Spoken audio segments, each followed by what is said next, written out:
gusto saludarlos, ¿cómo están? Muy buenas noches. Dice que cuando uno tiene deudas no puede dormir. Claro, no puede dormir cuando no tiene con qué respaldar esa deuda. Si usted gana, no sé, $300, digamos 3.000 bolivianos, y se hace una deuda de 1.000 bolivianos y los puede ir pagando con esos 3.000, por supuesto que va a poder dormir tranquilo. Pero si usted se presta sobre su sueldo de 3.000 bolivianos, otros 3.000, y su cuota va a ser 2.000 cada mes, no va a dormir, porque ¿quién vive con 1.000? Esa yo creo que es la lógica de las mujeres cuando tratamos de pensar en un préstamo para la familia, no sé, en echar mano de un banco, de algo así para poder llevar adelante nuestra economía. Ahora, ¿qué sucede cuando es un país el que se presta? Obviamente también se calculan ese tipo de relaciones entre cuánto es tu Producto Interno Bruto, cuánto tiempo va a demorar esto, cuántos meses tienes para pagarlo, en qué vas a invertir ese dinero con el objetivo de que no sea gastarlo y más bien sea invertir y tengas dinero para poder pagar, ¿no es cierto? Me presto, no sé, $100.000, ¿qué hago? Compro un departamento, lo alquilo el departamento y con ese alquiler lo voy pagando mes tras mes. El departamento se paga solo, pero además estoy ganando un bien inmueble, pero además estoy haciendo un bien porque lo estoy alquilando a alguien, pero además el departamento se paga solo, ¿no? Y usted lo pone de garantía el propio departamento. Negocio redondo. Pero ¿qué pasa si me presto $100.000 y hago una fiesta bárbara? Le doy a mi hija todos los días de recreo 500 bolivianos, a mi otro hijo 500, hago otra fiesta, le presto a mi prima. ¿Qué pasa si hago eso con el dinero? Desaparece. Ya no tengo de dónde generar, no tengo cómo pagar, no tengo dónde respaldarme. Bueno, hoy día los bolivianos que ya nos venían anunciando, nos hemos enterado que finalmente el papito Fondo Monetario Internacional nos ha prestado 1.900 millones, casi 2.000 millones. 2.000 millones. Me da flojera hasta pensar la cantidad de dinero que es. Muchos dicen que don Rodrigo Paz había comprometido no prestarse dinero, pero no fue así. Vamos a ver la nota que hemos encontrado del momento en el que en un debate político, don Rodrigo Paz anuncia que él no va a recurrir al Fondo Monetario. Pero escuche las especificaciones, porque él es muy preciso en ello. Traer dólares para garantizar la estabilidad desde el principio. Candidato Paz, tiene 1 minuto para responder. Una cosa está muy clara. Yo no voy a ir al Fondo Monetario Internacional a pedir 12.000 millones de dólares que después llegarán al país, y a los primeros que les voy a entregar es a un grupo llamado ahorristas, donde el 75% son empresas, 1.500 millones de dólares para los poderosos y solo 500 para los verdaderos medianos y pequeños ahorristas. En cuanto al dólar, está claro, nosotros vamos a unificar el tipo de cambio permitiendo en el mercado que funcione. Vamos a generar con todos los bancos y casas de cambio que deben publicar precios. Está claro que tenemos que generar en el Banco Central un tipo de cambio oficial a un nivel, pero con las bandas multilaterales, instituciones multilaterales van a participar. Hoy día Bolivia ya tiene dentro de sus créditos aprobados más de 3.500 millones de dólares. Hay ya tratativas que hemos hecho en nuestra visita a Washington, a estas multilaterales, para que un paquete pueda ser parte de ese soporte en función de la necesidad del dólar. A ver, quiero aclarar esto, ¿no? Tuto quería prestarse 12.000 millones de dólares. 12.000 millones de dólares. ¿Cuánto se está prestando Rodrigo? Esto. 2.000 millones de dólares. No, entonces, no sé, el señor Tuto nos iba a endeudar, pero pues hasta mi 8ª generación. O sea, los bisnietos del Nico iban a seguir pagando la deuda, ¿no? O los tataranietos del Nico iban a seguir pagando la deuda. Nico es mi nieto, ¿ya? Lo que está haciendo Rodrigo es prestarse esto. Eso es lo que se está prestando. No es que se están prestando un monto, pero así exorbitante, multimillonario, no.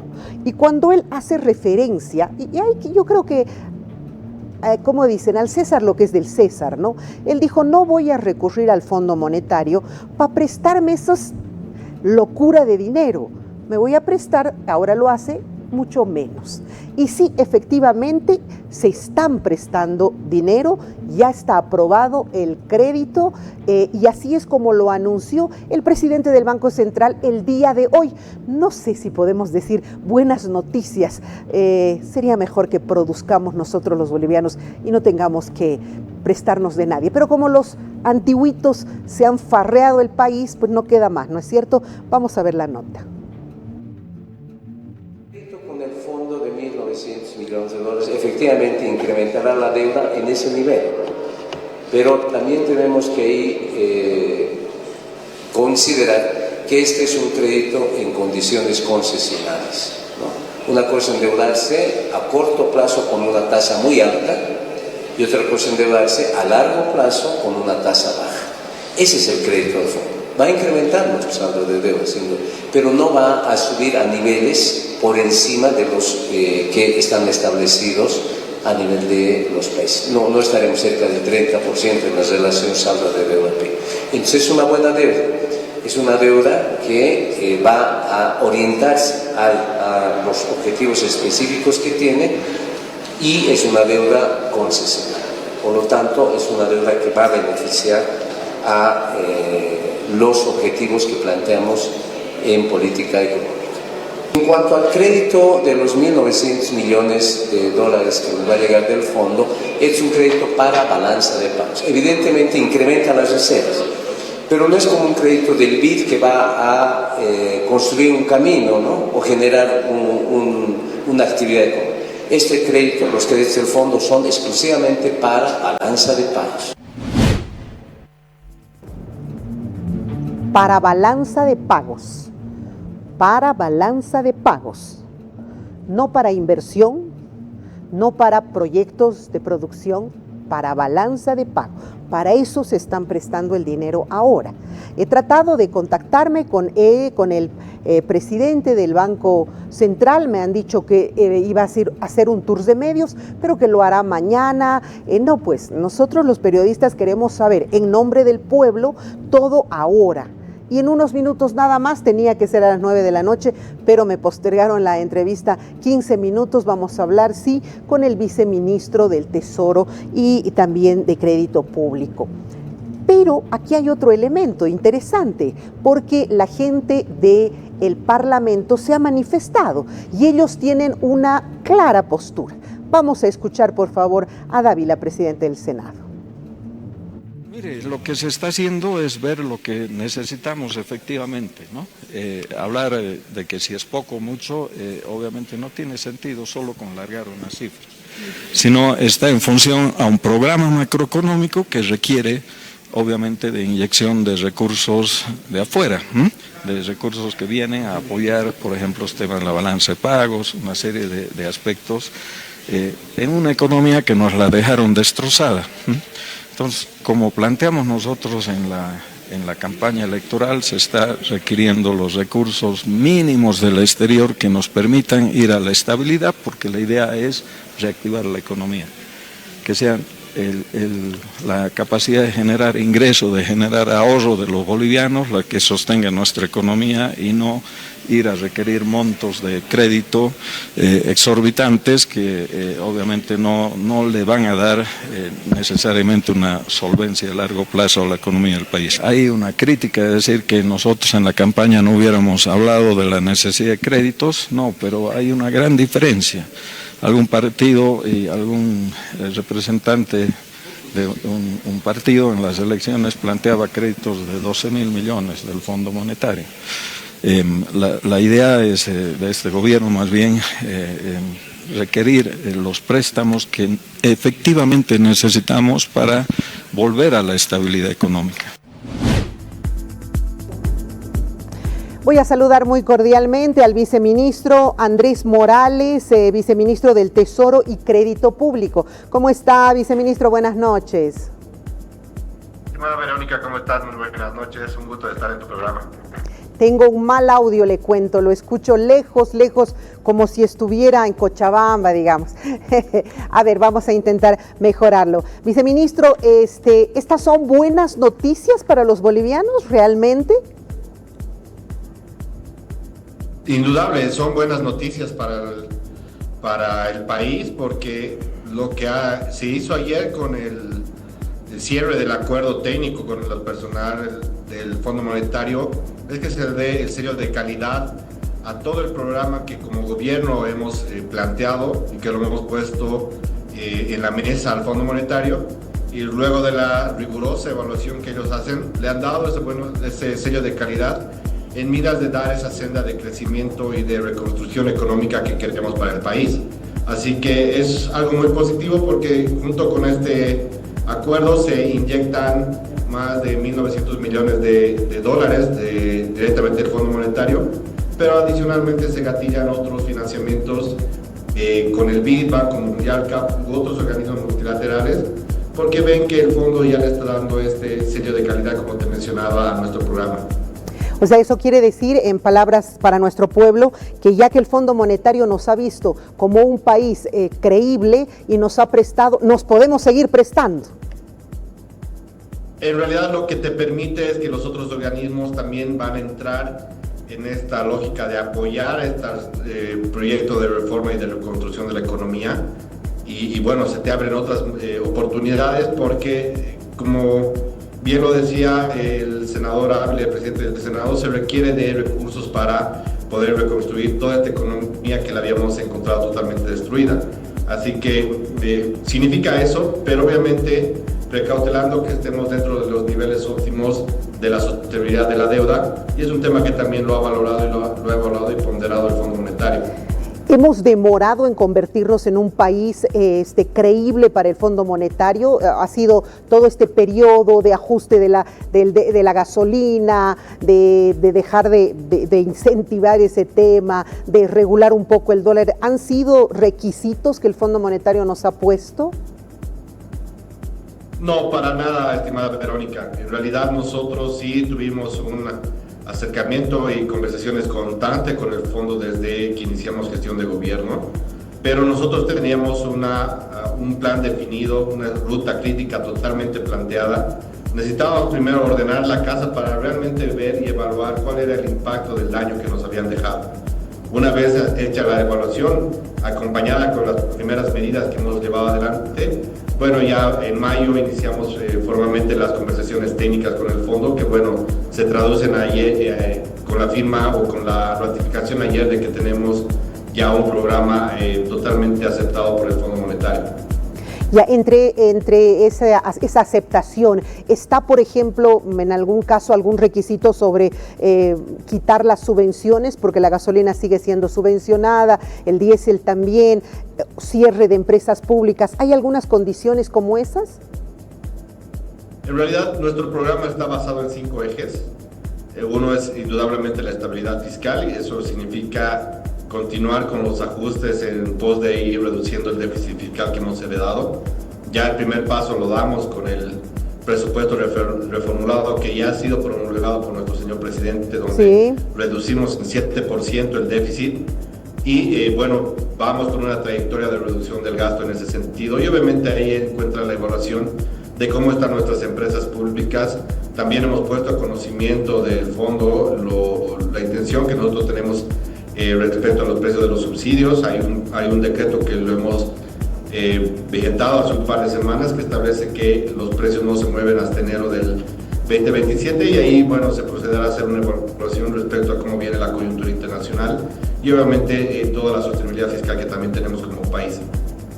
Una vez que entra esta cantidad infinita de dinero, porque para los ciudadanos de a pie eso es pues incontable, ¿no es cierto? Y entra a nuestro mercado, ¿dónde lo ponen ustedes? ¿En proyectos o lo colocan para gasto público? Esencialmente viene uno a apoyar nuestras reservas internacionales netas para seguir en esa senda de construcción y de reforzar toda la estabilidad monetaria del país. Y también al mismo tiempo lo que nosotros vamos a generar con estos recursos es justamente destinarlo para la inversión pública y la inversión social. Pero esta inversión pública que realmente te genere réditos en nuestra economía, es decir, que no construyamos, por ejemplo, una planta de papas fritas que no funciona para nada y que son recursos erogados que no tienen un rédito para el país. Pero este dinero justamente ir por ese lado, ¿no? No va para proyectos productivos, como me dice usted, va para inversión social. No, inversión pública e inversión social. Ya. Va para ambos. Cuando hablamos de la inversión pública, ¿de qué estamos hablando? ¿De los, por ejemplo, de los sueldos de los empleados públicos? No, los sueldos de los empleados públicos u otro tipo son gasto corriente. En realidad, inversión pública me refiero a proyectos que generan un rédito, plantas, hospitales porque generan un rédito económico futuro, la construcción aún de carreteras que permite interconectar el norte con el sur del país y que en eso a la larga se traduce también en una mayor flujo de cantidad de productos que a la larga también es mayor divisa. Entonces, se refiere a eso. Puedes recuperarse de alguna manera, ¿sí? Totalmente. Y cuando hablamos de inversión social, ¿de qué estamos hablando? ¿Del pago de bonos, por ejemplo? Algo que es muy importante dentro de nuestro programa es que garantizamos que los bonos que actualmente están dentro del país no se van a cortar. Es decir, que nosotros vamos a continuar apoyando justamente a los sectores más vulnerables, pero también con una lógica de construir una red de protección social con base de datos que te permite identificar a los sectores más vulnerables. Entonces, va en esa línea que los ajustes que se tengan que hacer producto de la reducción del déficit fiscal no va a recaer justamente en los más vulnerables. O sea, sí vamos a pagar los bonos con este préstamo, digamos un bono Juancito Pinto, un bono Dignidad, sí lo vamos a hacer. En realidad lo que te permite los recursos del Fondo Monetario es tener todo ese respaldo para llevar adelante tu programa. Y obviamente, juntamente con la inversión pública, puedes llegar a también destinar recursos en inversión social, pero primordialmente lo que queremos es destinar los recursos en proyectos de inversión que te van a generar los réditos para el Tesoro y eso te va a permitir continuar con los pagos de los diferentes bonos. O sea, sí. Ahora, dígame, viceministro, una vez que entre este dinero, entra como bolivianos, no entra como dólares, ¿eso ayuda, sin embargo, a regular esa fluctuación del dólar que tenemos en este momento? Entra como dólares, estimada Verónica. Entra al banco como dólares, por eso te mencionaba que apoya a la estabilización y reforzar nuestras reservas internacionales netas. Claro. Ya en una segunda instancia tú puedes transformarla en bolivianos, pero los dólares se quedan en las reservas. Eso es bueno. Quiere decir que entra como dólares. El Banco Central lo cambia a bolivianos, se queda con esos dólares, lo cambia a bolivianos y ya se empieza a pagar todo lo que se tenía previsto. Eso de tener una fortaleza en nuestras reservas, ¿ayuda a que el dólar deje de fluctuar o se nos dispare como lo está haciendo? Totalmente, le da esa estabilidad a a la percepción de cómo viene la cantidad de divisas que tenemos en la economía. Obviamente esta inyección de dólares te va a permitir al Banco Central tener mucho mayor margen de maniobra para regular el tipo de cambio. Hoy día el presidente del Banco Central lo mencionó, que tiene toda la potestad para intervenir. Ahorita tenemos más de 600 millones de dólares que le permite tener cierto margen de acción al Banco Central, pero esta inyección de divisas nuevas también te va a permitir que el Banco Central tenga aún mucho más espaldarazo para poder intervenir ante cualquier subida estrepitosa del tipo de cambio. ¿Cuánto tiempo se tiene proyectado que este dinero se va a acabar, ¿no? O sea, va a llegar, lo vamos a mover, lo vamos a hacer meter al Banco Central, va a salir en boliviano, se va a mover el aparato, el mercado, en fin. ¿Cuánto tiempo se sostiene con 1.900 millones de dólares? En realidad, el programa está basado en 3 años, los 1.900 más los otros recursos que podemos gatillar justamente por la elaboración del fondo, que suma en total 5.000 millones de dólares, con esta idea de dar las bases para la reconstrucción de la economía, pero no va en el sentido de que tenemos que acabar estos 5.000 millones de dólares y ahí volvemos a quedarnos en cero. La idea es con esta reconstrucción quedarnos en estos niveles óptimos de manejo de nuestra economía para evitar de generar estas crisis que hemos heredado y evitar los inconvenientes que, bueno, estamos tratando de solucionar a la fecha. Bueno, esta noticia la hemos recibido hoy, ¿cierto? O sea, ya la confirmación, pero esto tiene que pasar ahora por la Asamblea Legislativa. Correcto. El día de ayer anunciamos tanto el Fondo Monetario con un comunicado que ya establecía que todo el equipo técnico del fondo y las autoridades bolivianas llegaron a un acuerdo. Nosotros también la anunciamos y dentro de ese proceso, evidentemente, para cumplir con las formalidades establecidas en la Constitución, tiene que pasar a la Asamblea. La vamos a hacer conocer a la Asamblea para que, esperemos, en el muy corto plazo puedan aprobarlo. Paso siguiente es que el directorio del Fondo Monetario lo termine de ratificar y inmediatamente a aquello ya se producen los desembolsos. ¿Tienen ustedes en este momento la cantidad de parlamentarios suficientes como para poder aprobar este y otros créditos? Mira, creo que buenas señales son las aprobaciones que ya hemos tenido de, por ejemplo, la ley del reformulado. Ya hemos aprobado también una serie de créditos también, porque entiendo que independientemente de las facciones políticas, hay una idea de reconstrucción de nuestra economía y tanto las otras alianzas políticas han ratificado que el camino para reconstruir lo que nos habían dejado en ruinas es tratar de reconstruirlo con financiamiento externo para dar ese primer empuje para esta reconstrucción. Así que esperemos que no vayamos a tener ningún inconveniente, tomando en cuenta que lo que estamos haciendo es también una línea que han tenido las otras alianzas políticas dentro de sus campañas políticas. Todas estas aprobaciones a las que hace referencia han sido hechas antes del domingo, cuando la bancada de Samuel todavía era parte del gobierno. No sé ahora cómo podrá ser. Ayer fue aprobado el presupuesto reformulado. Ah, genial. Bien, entonces quiere decir que vamos ahora a poner los ojos en los partidos políticos para ver si están verdaderamente comprometidos con el país y si acompañan todos estos créditos y estas posibilidades de reactivar nuestra economía. Así es, como te digo, esperemos que este proyecto de ley que vamos a mandar respecto al acuerdo con el fondo sea tratado a la brevedad, y obviamente sea aprobado sin ningún inconveniente. Bueno, este es el primero de muchos, me dices, un poco, porque ya tendríamos como la aquiescencia del Fondo Monetario. ¿Cuál sería el siguiente? Hemos estado trabajando paralelamente con el Banco Mundial y el Banco Interamericano de Desarrollo, justamente en esa línea de no esperar a que suceda la aprobación del fondo. Entonces tenemos ya avanzadas las negociaciones justamente para que cuando el directorio del Fondo Monetario termine de aprobar este acuerdo, ya empecemos a que corran los plazos dentro de los tiempos que tiene establecido cada uno de los organismos multilaterales. Así que tenemos a ambos dentro de la perspectiva, juntamente con CAF, los tres principales que van a venir a apoyar este programa de reformas económicas que nosotros soberanamente como gobierno las hemos planteado. Interesante. Ojalá eso ayude a que el dólar no se nos dispare. Hoy escuchaba al presidente del Banco Central decir que están listos para que si es que se disparara el dólar, van a tomar acciones. ¿Cómo son ese tipo de acciones en economía? No entiendo. La mano negra, una mano, ¿cómo hay un concepto, ¿no? De la mano que ayuda, una cosa así. La mano invisible. La mano invisible, ¿cuál mano negra? Ok.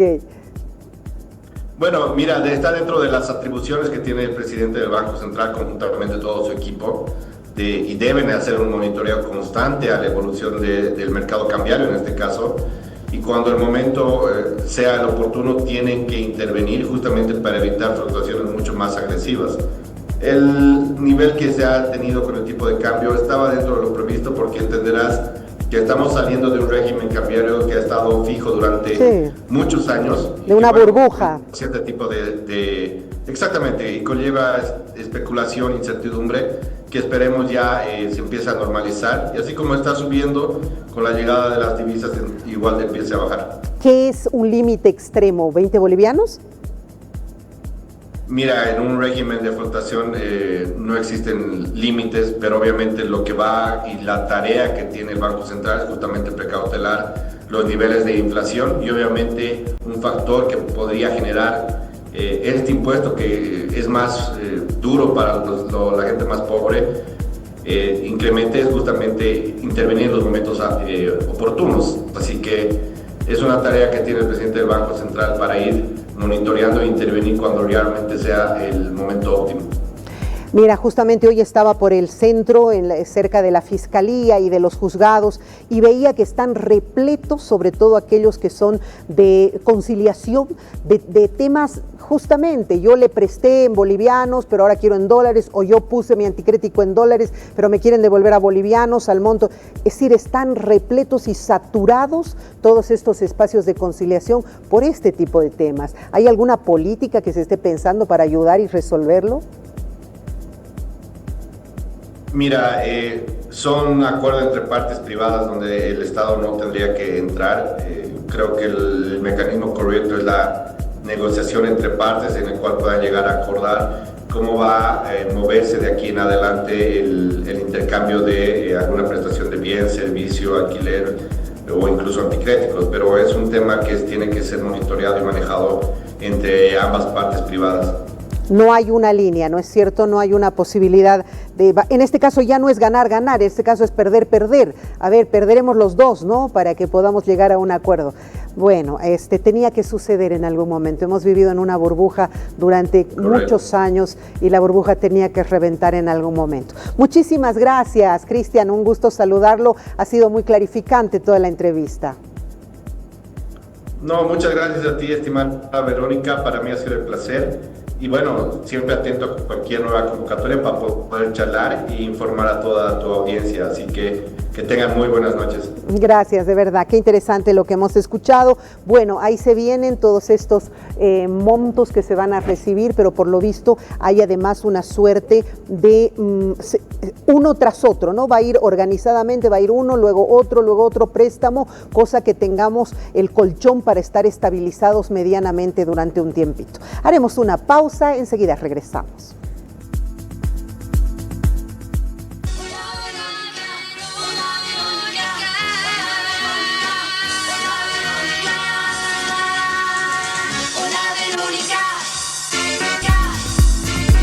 Y sí, justamente hace unos días atrás entrevistábamos al doctor Marcelo Galván y él nos decía, representante legal de Freddy Mamani y también de Evo Morales, y él nos decía, necesitamos un programa especial para poder hablar del caso Morales. Justamente al día siguiente salió ya la orden de aprehensión contra el expresidente. Y de nuevo estoy en compañía del doctor Marcelo Galván para poder saber, doctor, cuál es la estrategia siguiente para proteger a su defendido.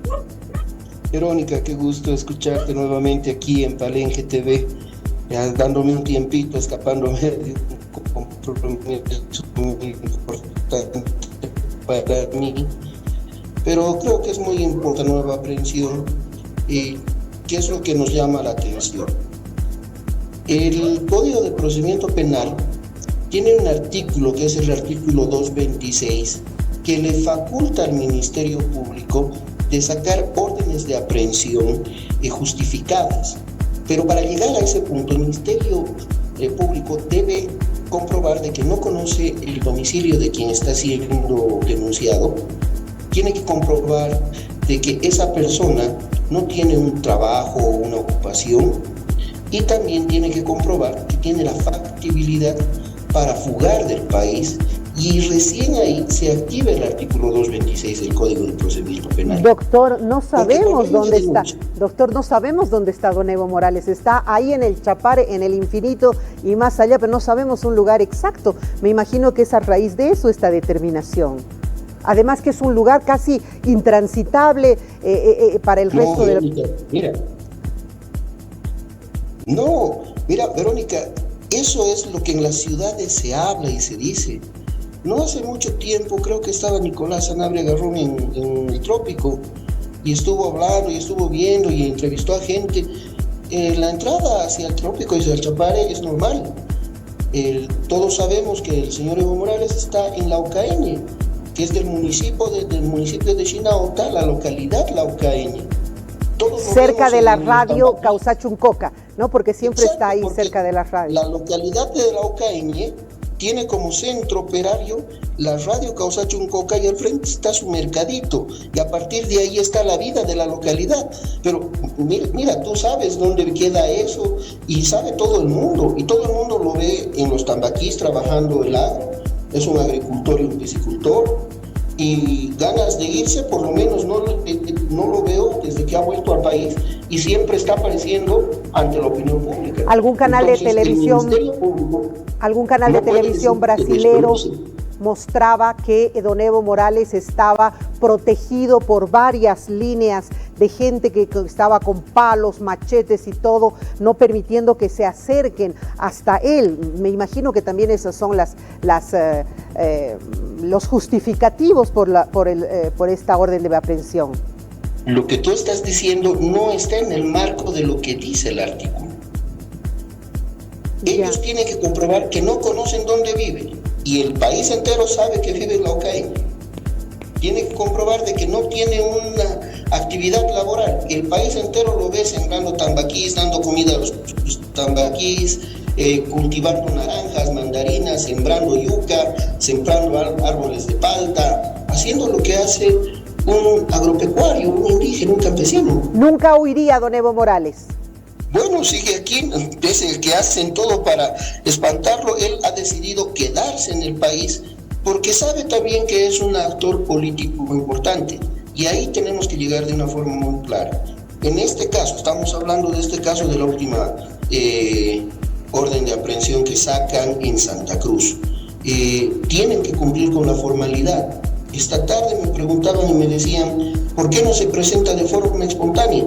Porque la justicia no es objetiva. Y te voy a poner un ejemplo con el cual yo me solidarizo.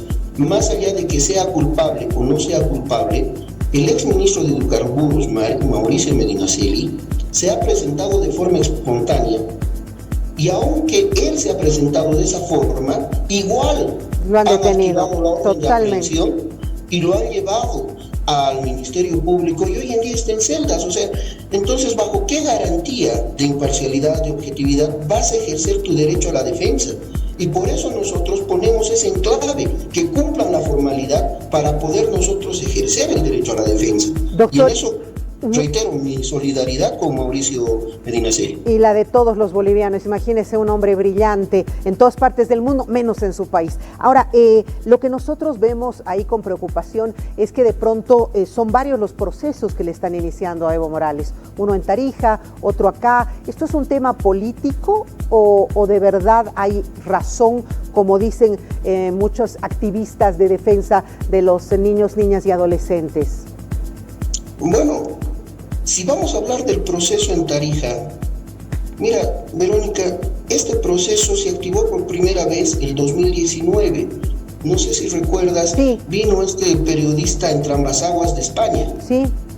¿No? Y junto con Arturo Murillo abrieron este proceso. Donde no solo decían la figura de Cindy Saraí, decían como 30 o 40 personas. E incluso el mismo Carlos Valverde, que lo admiro mucho, se hacía eco de ello y 2 meses más tarde dijo, tengo que pedir disculpas porque esta información fue falsa, y mostrando algunos certificados que eran falsos.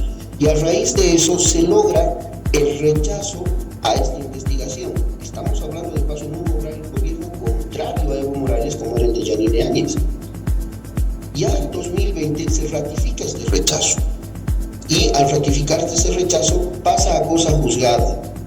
La Constitución Política del Estado, en su artículo 117, parágrafo segundo, garantiza el non bis in idem. Si ya te han juzgado, no te pueden juzgar por los mismos hechos 2 veces. ¿Qué pasa con el tema político? Porque este tema de Tarija no es de Rodrigo Paz. Rodrigo Paz lo hereda de Luis Arce y de Eduardo del Castillo.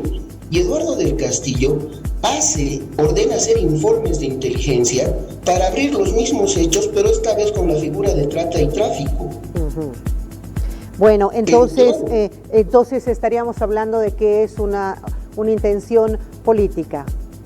Definitivamente nació este proceso con la intención de proscribir en la candidatura de Evo Morales, que todavía era el candidato en ese tiempo del MAS, pero Lucho Arce quería repostularse. Entonces, hacen este ardid desde el gobierno de Luis Arce, por eso los tachamos de traidores a todos ellos al movimiento popular, porque nosotros reconocíamos un candidato en Evo y sacan este tema. Entonces, a partir de ahí nosotros también en nuestra estrategia dijimos, primero tienen que hacer conocer la denuncia, pero segundo, la primera incidente que hemos presentado ha sido este nomis vinide, que hasta ahora no se resuelve. Pero por si fuera poco, me preocupaba un tiempo donde Eduardo del Castillo, no sé si te acuerdas, sacó carteles de Se Busca con la foto de Cindy Saraí, que era la víctima, y por primera vez el Estado perseguía a la víctima para que se presente, para cumplir el capricho del Estado. Sí. Pero además una revictimización de la persona. Ahora, hoy el vocero presidencial ha dicho muy envalentonado que don Evo Morales debería venir a Plaza Murillo y presentarse.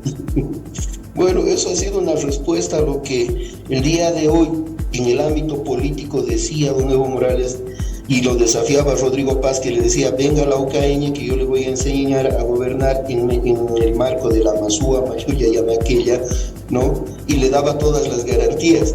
Y claro, la respuesta fue inmediata. Pero eso yo creo que es ya un tema más de un ardid político, porque lo más importante que creo que debemos rescatar en este momento es estas instituciones de justicia. Verónica, nuestra justicia está recontra mal. Y creo que esa es una deuda histórica que lo arrastramos desde el primer gobierno de Evo Morales, pasando por el gobierno de Evo Morales que hizo la cumbre de justicia, sacamos pilares de cambio, pero hasta ahí llegamos. Se truncó todo situación de tratar de cambiar esta justicia, que en realidad hay desde la falta de objetividad, falta de independencia, hasta datos tremendos de corrupción. Desde el más pequeño. Don Evo Morales ha tenido 20 años y no ha hecho absolutamente nada por mejorar la justicia, o sea que lamentablemente de alguna manera están tomando de su propia medicina. Si hubieran hecho a tiempo un ajuste en la justicia, en este momento no estarían pasando por estas situaciones.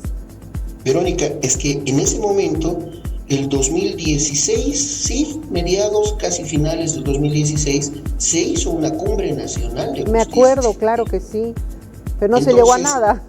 Ahí se llegó a 4 pilares de cambio de la justicia y habían 4 etapas importantes.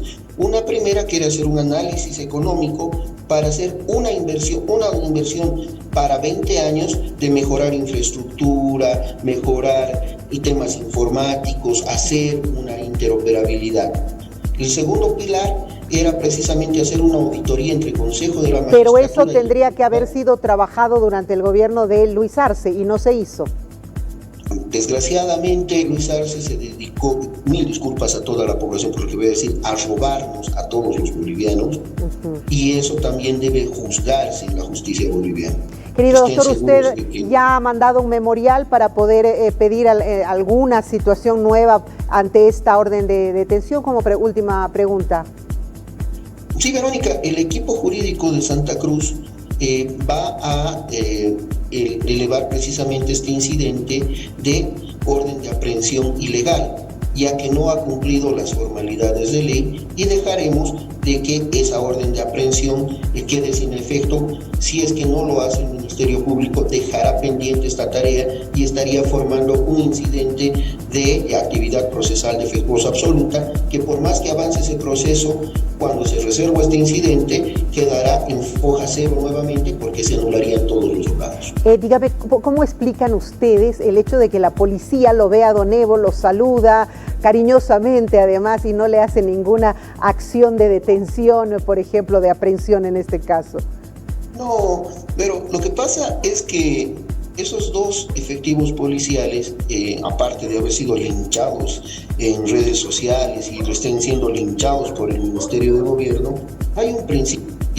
Para hacer efectivo un orden de aprehensión, la orden de aprehensión, aunque sea en fotocopia, debe estar de forma física. Primero. Segundo, el que debe ejecutar esa orden de aprehensión es el investigador encargado. Estos 2 señores eran policías de la FELCN. Sí. Su atribución y su límite es precisamente el control. Me parece completamente injusto que estos 2 policías que cumplen su función, que cumplen su labor, que no tenían la orden de aprehensión para hacerlo efectivo con Morales, los linchen, empezando redes sociales, y termine haciendo eco en el gobierno. O sea, Porque claro, de verdad, tú tienes como, que darle seguridad como Estado a tu policía, es esa, de como que pedirle a un varita que vaya y lo detenga, ¿no? Esos son rubros diferentes. Doctor, mil gracias. Un saludo a la abuelita que me dice usted hoy día cuando le invitaba a la entrevista que está de aniversario. Gracias por darse ese tiempo, doctor. En cualquier momento lo vamos a volver a convocar. Verónica, yo siempre gustoso de atenderte, eres una mujer que admiro mucho porque he visto todo tu tiempo, tu trayectoria. Mira, mis 45 años, yo me acuerdo que era un changuito que te veía en la tele y cuando vinieron los problemas vi cómo reconstruiste todo ese carisma que tienes, Gracias, doctor. Personalidad. Realmente le agradezco para nuestros paseñas y paseños. Hasta cualquier momento, un gusto saludarlo. Hasta luego. Chao, chao. Fuerte abrazo, Verónica. Bueno, esa es la explicación que nos da el abogado de Don Evo Morales. Don Evo Morales no se va a presentar, al contrario, van a presentar una solicitud para que se reconsidere esta determinación. No se van a presentar con él y tampoco va a venir a Plaza Murillo a enseñarle al presidente cómo gobernar. Son dos situaciones que no van a suceder, así que no esperaremos. Cambiando completamente de tema, hoy día se hizo sí una aprehensión, ya que de aprehensión estamos hablando. Una aprehensión y fue a Fernando Dips, ex ejecutivo, ex cabeza de lo que es nuestra Cotel querida, que cada día está más venida a menos. Vamos a ver la nota, por favor. Lo que ha ocurrido es que la plata está en los bancos, están en todos los bancos porque las cuentas de Cotel están congeladas y yo en ningún momento he hecho apropiación indebida. Los trabajadores de Cotel hoy se les debe como 24 salarios. Cuando yo he salido el año 23, les debía como 18 salarios a los trabajadores de Cotel. Entonces no ha habido en ningún momento apropiación indebida. Y eso lo saben los fiscales. ¿Por qué caso está siendo procesado usted? Por apropiación indebida de aportes de los trabajadores. ¿Qué año? En general, a mí también me deben aportes de 6 años. Y no, están haciendo un abuso de lo que significa la persecución jurídica. ¿Por qué se lo han aprendido? Pues simplemente porque he venido esta mañana a declarar y después me han dicho que estoy detenido. Lo que más me llama la atención es que, por ejemplo, yo soy acusado y víctima, porque en todos los procesos está Fernando Dips también como víctima que no le han pagado sus beneficios sociales.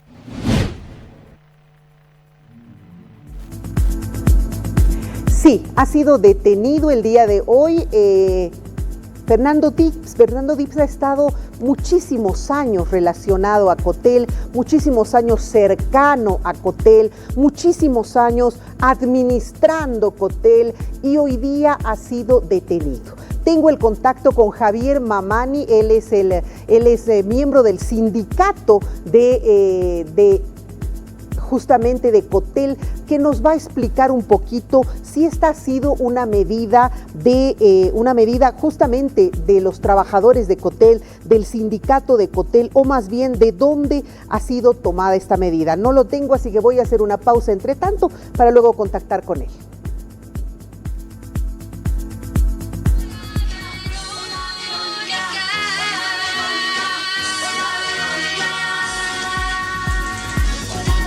Ya lo tengo, ahora sí. Javier, ¿cómo está? Me estaba preocupando, no lo veía conectado. Buenas noches, Javier Mamani, es dirigente, secretario ejecutivo del sindicato de Cotel. ¿Cómo está, Javier? Buenas noches.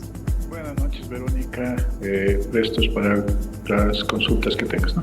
Bueno, hoy día se ha detenido a Fernando Dips y justamente esa era mi pregunta. ¿Ha sido el sindicato en alguna acción que ha realizado o por qué? ¿Por qué es esta detención y cuánto afecta a los trabajadores de Cotel? A ver, el sindicato no ha tenido participación en esto. Son denuncias que hacen los trabajadores, las denuncias son personales hacia la gestora por la deuda que tiene Cotel del aporte a largo plazo. La gestora inicia procesos de acuerdo a las denuncias y junta grupos de trabajadores para hacer el cobro, ¿no? Entiendo. ¿Qué ha sucedido entonces en este caso? ¿Tú podrías explicarnos un poco por qué la gestora toma acción contra Dips? ¿Qué habría sucedido? ¿No se han cumplido pagos? ¿Qué es eso?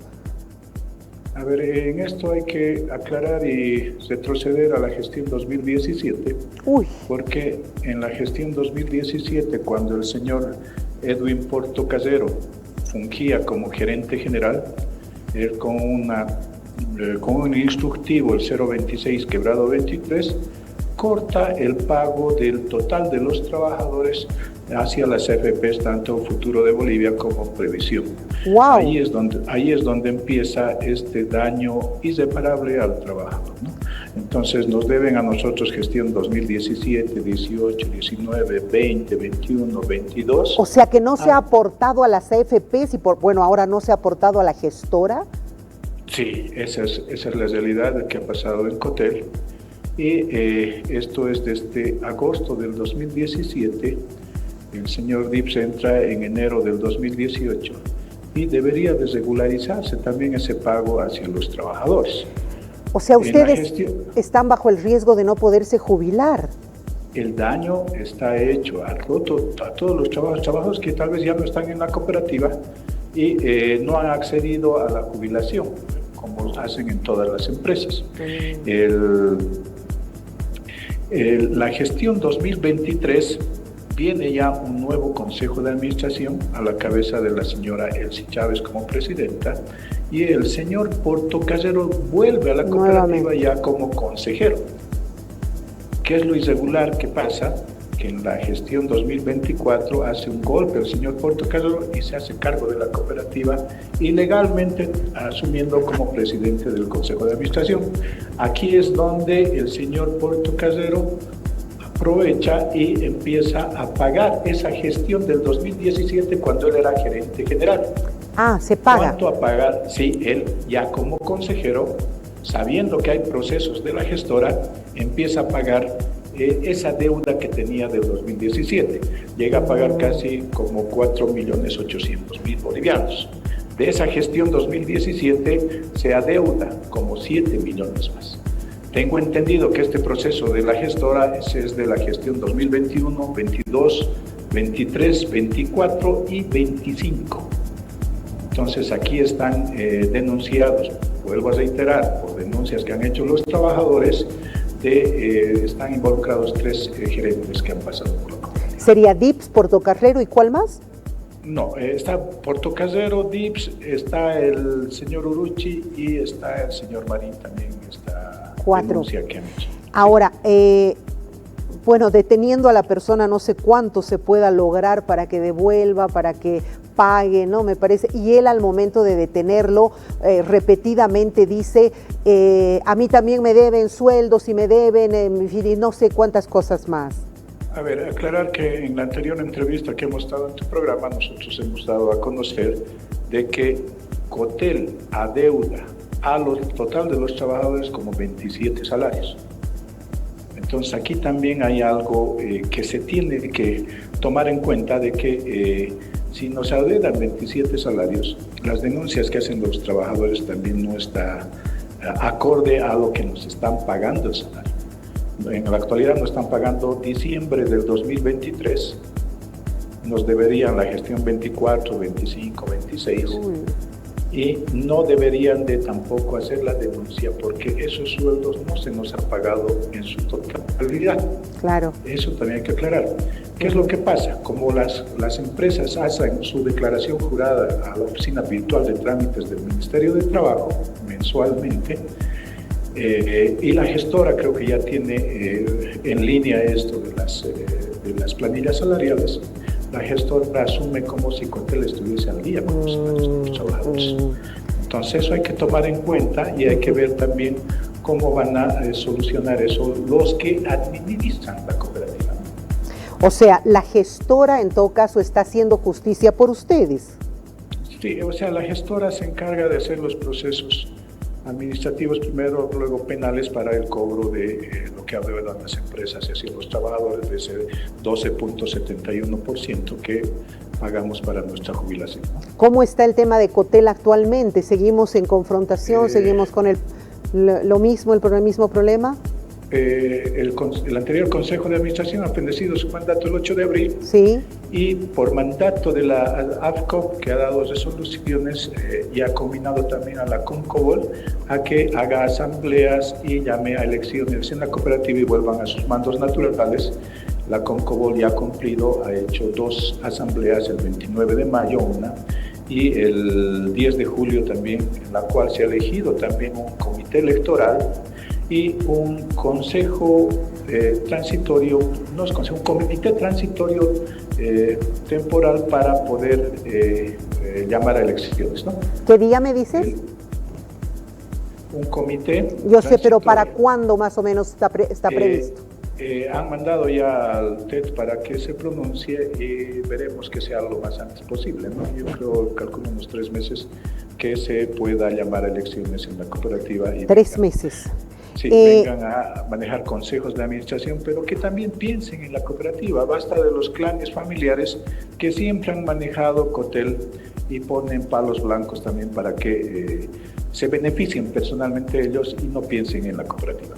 ¿Existe la posibilidad de que el gobierno, mediante el Ministerio de Trabajo, pueda hacer una intervención a la cooperativa? Y si es así, ¿cómo se sentirían los trabajadores? A ver, la AFCOP depende del Ministerio de Trabajo y la AFCOP, vuelvo a reiterar, ha emitido resoluciones donde incluye a la CONCOBOL, que es el ente matriz de las cooperativas, la Confederación Nacional de Cooperativas, porque la Federación de Cooperativas, FECOTEL, no hay. Entonces, este ente matriz ya ha avanzado para llamar a elecciones. Entonces, no habría motivo por el cual intervenir Cotel, porque estarían en un proceso eleccionario, en pleno trámite para el proceso eleccionario. Sí, lo que quiero denunciar es que este ex Consejo de Administración sigue queriendo retornar a la cooperativa, haciendo amparos constitucionales. Ya no son consejeros, dejen que vengan gente que sí piense en la cooperativa. Pero yo los tuve a ellos acá en el programa y ellos dijeron que por haber sido los últimos en esos cargos tenían la tuición de poder presentar toda la documentación ante los órganos que van a procesar todas estas elecciones. Es que ahí hay que tener cuidado. El señor Portocarrero, el señor Córdoba, ya tienen también un paso por la Mutual La Paz, donde la Mutual La Paz se ha quebrado. No, pero hablaremos de Cotel. Claro. Ellos decían que tenían la posibilidad de presentar toda la documentación y respaldarla para iniciar las elecciones. Claro, podrán tener la intención ellos, pero ¿quién es el ente matriz o el ente regulador? Es la APCO la que tiene la última palabra, ¿no? Entonces, ellos ya han nominado, ya han indicado que la CONCOBOL es la encargada de llamar a elecciones. Muy bien. Javier, muchísimas gracias. Yo quería entender un poco si es que esta era una acción de los trabajadores, que también sé que la están pasando muy mal, pero ahora entiendo que en realidad es la justicia ordinaria y la gestora la que estaría cumpliendo su rol y cumpliendo la misión para la que se le ha encomendado. Un abrazo, gracias Javier, un gusto saludarte. Gracias a vos, Verónica, y hasta luego. Hasta cualquier momento. Bueno, cerramos el programa con esa información, con esos datos. Creo que ha sido bastante enriquecedor hoy día el programa, ¿no? Hemos ido aprendiendo un poquito de todo y conociendo cómo se está moviendo este país, pues que es tan complicado, ¿no? Tan complicado. Yo hoy día lo escuchaba a Carlos Mesa esta mañana en el programa de Brújula Digital, que estaba siendo conducido por los dos amigos de siempre, Raúl Peñaranda, gran periodista, y Diego Ayo, gran analista. Y le preguntaban y le decían, somos un país terriblemente complicado, salimos de una para entrar a otra, ¿será que algún día vamos a cambiar? ¿Qué hubiera respondido yo a esa pregunta? Yo hubiera respondido que somos un país como un niño malcriado sin límites, que hace escándalos, problemas. ¿Cuándo un hijo cambia? Cuando le pones límites, cuando le dices en la mesa no te vas a parar sobre la mesa o botar tu comida, le pones un límite. En un país esos límites se llaman leyes.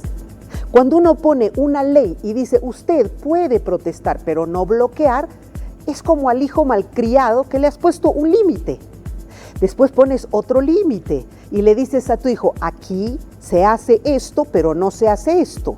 Y si haces esto que no me parece, te voy a poner una sanción. Bolivia sigue siendo como un niño chiquito sin límites, en un país donde todos hacen lo que quieren y no pasa nada. ¿Cómo vamos a cambiar? ¿Cuándo vamos a cambiar? Cuando haya un gobierno lo suficientemente valiente, que no fue el del señor Carlos Mesa, bastante serio y comprometido, que ponga todos los límites que sean necesarios, como un papá bien responsable, aunque por un tiempo los hijos no le hablen, se enojen, no lo quieran a la larga. Lo importante es que te respeten, no que te quieran. Con el tiempo se darán cuenta que gracias a ellos eres como eres. Y gracias a gobernantes serios, el país puede mejorar. Y ahí todos lo vamos a agradecer. Un abrazo, hasta mañana.